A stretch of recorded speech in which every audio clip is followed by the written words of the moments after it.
Assalamualaikum warahmatullahi wabarakatuh. Alhamdulillahirabbil alamin. Puji syukur mari kita panjatkan kepada Allah Subhanahu wa taala yang telah memberikan kita kesehatan serta nikmatnya yang begitu besar sehingga sampai pada hari ini kita masih dapat menikmati indahnya Islam. Kemudian yang kedua, sholawat serta salam mari kita kirimkan kepada Nabiullah Muhammad sallallahu alaihi wasallam, Nabi yang telah menjadi suri tauladan untuk kita semua. Perkenalkan, saya Zulkifli Abdul Malik, mahasiswa kimia, Fakultas Matematika dan Ilmu Pengetahuan Alam, Universitas Halu Oleo. Kali ini, saya akan membahas mengenai teknologi membran dalam pengolahan air bersih. Ada beberapa poin utama yang akan dibahas dalam video ini, yaitu yang pertama, pengertian membran secara umum. Yang kedua, jenis-jenis membran yang digunakan dalam pengolahan air bersih. Yang ketiga, senyawa anorganik serta perannya dalam membran. Yang keempat, metode pengolahan air bersih berbasis membran. Dan yang terakhir, penutup. Selanjutnya, mari kita bahas mengenai pengertian membran secara umum dan menurut ahli. Secara umum, membran adalah selaput, kulit tipis, atau lembaran bahan tipis yang berfungsi sebagai pemisah selektif. Pengertian ini menurut Wikipedia dan tentunya ada banyak sumber lain yang juga menuliskan pengertian yang serupa. Sementara itu, pengertian membran menurut para ahli telah dituliskan dalam berbagai jurnal hasil riset yang telah dilakukan, baik itu nasional maupun internasional. Dalam salah satu jurnal yang berjudul Studi Mikroskopik Membran Berpori TiO2 berbasis polimetil metakrilat sebagai template oleh Jan Adi dan Eka Fiandari, menuliskan bahwa membran didefinisikan sebagai lapisan tipis selektif dan semi-permeabel yang berada di antara dua fasa, yaitu fasa konsentrat dan fasa permeat. Fasa konsentrat adalah fasa suatu zat yang akan tertahan oleh membran, sedangkan fasa permeat adalah fasa suatu zat yang akan lolos melewati membran karena ukuran partikelnya jauh lebih kecil dari pori membran. Lalu kemudian, apa sajakah jenis-jenis membran yang digunakan dalam proses pengolahan air bersih? Beberapa jenis membran yang biasa digunakan dalam proses pengolahan air bersih yaitu membran mikrofiltrasi, membran ultrafiltrasi, membran nanofiltrasi, dan membran reverse osmosis. Membran mikrofiltrasi adalah suatu membran yang dalam proses filtrasinya, konsentrat melalui pori membran yang tersuspensi yang berdiameter 0,1 sampai 10 mikrometer.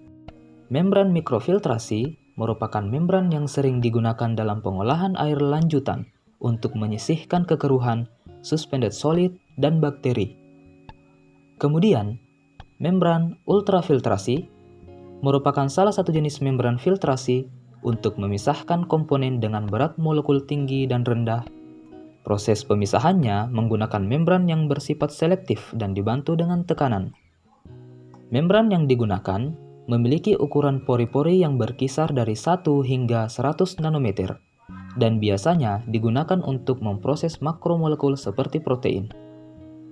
Sementara itu, membran nanofiltrasi memiliki ukuran pori 0,001 sampai dengan 0,0001 mikron dan beroperasi pada tekanan di antara 50 psi sampai 300 psi.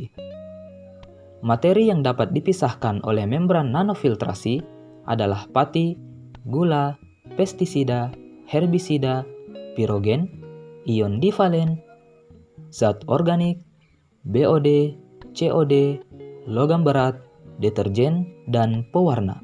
Teknologi membran nanofiltrasi bisa digunakan pada industri kimia, farmasi, bioteknologi, dan makanan. Dan yang terakhir adalah membran reverse osmosis. Metode ini yang juga dikenal sebagai hyperfiltration yang kemudian terus dikembangkan untuk membuang hampir semua kontaminan dari air yang akan diolah. Membran reverse osmosis secara efektif mampu menyingkirkan semua jenis bakteri dan virus. Besarnya pori dari membran reverse osmosis mencapai 0,0001 mikron yang setara dengan ukuran bakteria 0,2 sampai 1 mikron dan virus antara 0,02 sampai 0,4 mikron. Selanjutnya, senyawa anorganik serta perannya dalam membran. Seperti yang kita ketahui bahwa saat ini banyak sekali senyawa anorganik yang dikembangkan untuk dapat membantu meningkatkan kinerja suatu produk, baik dalam skala laboratorium maupun skala komersial. Salah satu senyawa anorganik yang saat ini terus dikembangkan kemampuannya dalam berbagai bidang adalah titanium dioksida atau TiO2. Dalam sebuah jurnal yang berjudul Pengaruh Fouling pada permukaan membran serat nanoselulosa bakterial dengan nanopartikel Ag dan TiO2, dijelaskan dalam kesimpulannya bahwa fouling pada membran yang disebabkan oleh foulan berupa zat warna dapat dicegah dengan menggunakan fotokatalis TiO2 pada permukaan membran. Keberadaan logam Ag dapat meningkatkan kinerja membran. Jumlah optimal fotokatalis yang menempel pada permukaan membran sangat menentukan kinerja membran. Dalam jurnal lain yang berjudul Membran Komposit Polyphenylidene Fluorida Titanium Dioksida untuk pengolahan limbah cair industri kelapa sawit, dituliskan bahwa hasil permeabilitas dan analisis instrumental menggambarkan bahwa aditif ini jelas mempengaruhi kinerja dan struktur membran PVDF. Nanopartikel yang lebih kecil dapat meningkatkan sifat anti-fouling dari membran PVDF lebih luar biasa.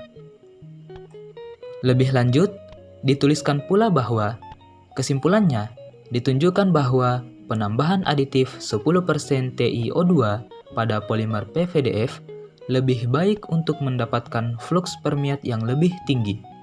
Sedangkan TiO2 dapat digunakan untuk meningkatkan hidrofilisitas yang dapat meningkatkan fluks yang sesuai dengan hasil pengukuran FSM. Membran PVDF dengan partikel yang lebih kecil memiliki ukuran pori rata-rata yang lebih kecil dan kekerasan lebih sedikit pada permukaannya dan lebih banyak celah di dalam membran. Membran PVDF TiO2 menunjukkan hidrofilisitas luar biasa dan permeabilitas superior dengan sifat retensi yang hampir tidak berubah dan menunjukkan potensi yang besar dalam memberikan persiapan membran yang menguntungkan dengan fluks permeat yang lebih tinggi. Dari informasi yang dihimpun dari beberapa jurnal tersebut, kita dapat melihat dan mengetahui bahwa ternyata senyawa anorganik dalam hal ini, TiO2, memiliki peran yang sangat penting dalam upaya meningkatkan kinerja suatu membran dalam proses pengolahan air bersih. Tentunya, riset mengenai pengembangan membran sampai saat ini masih terus berlanjut dan terus dikembangkan untuk mendapatkan hasil yang lebih maksimal. Selanjutnya, metode pengolahan air bersih berbasis membran. Secara umum, ada dua jenis metode yang biasa digunakan dalam proses pengolahan air untuk menghasilkan air bersih menggunakan membran, yaitu metode aliran dead end dan aliran cross flow.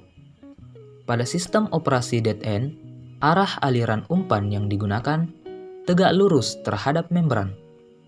Sistem ini memiliki kelemahan karena sangat cepat sekali mengakibatkan fouling yang sangat tinggi.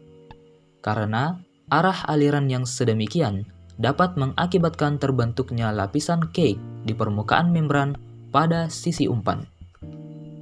Ketebalan cake terus meningkat terhadap waktu, sehingga fluks yang dihasilkan terus menurun hingga mencapai nilai 0. Sedangkan aliran cross flow, umpan dialirkan dengan arah aksial atau sejajar dengan permukaan membran. Karena arah aliran tersebut mengakibatkan terbentuknya cake yang terjadi sangat lambat karena tersapu oleh gaya geser yang disebabkan oleh aliran cross flow. Pada setiap operasi dengan menggunakan sistem ini, kecepatan aliran umpan sangat menentukan besarnya perpindahan massa dalam modul. Efisiensi pembersihan oleh cairan yang dialirkan meningkat dengan bertambahnya kecepatan. Jadi, secara garis besar, perbedaan dari kedua metode tersebut adalah terletak pada arah aliran umpan, di mana metode dead end arah alirannya tegak lurus dengan membran, sedangkan metode cross flow arah alirannya sejajar dengan membran. Yang terakhir, penutup. Kesimpulan. Saat ini, perkembangan riset tentang kualitas suatu membran dalam proses pengolahan air bersih masih terus berlanjut. Salah satu senyawa anorganik yang menarik untuk dikaji kemampuannya adalah titanium dioksida atau TiO2, karena terbukti dapat meningkatkan kinerja suatu produk, dalam hal ini membran, dalam pengolahan air bersih. Demikian apa yang dapat saya sampaikan. Lebih dan kurangnya serta bila ada kesalahan dalam penyampaian maupun materi dan teori, saya memohon maaf yang sebesar-besarnya. Saya akhiri dengan ucapan Nun wal qalami wa ma yasturun. Wassalamualaikum warahmatullahi wabarakatuh.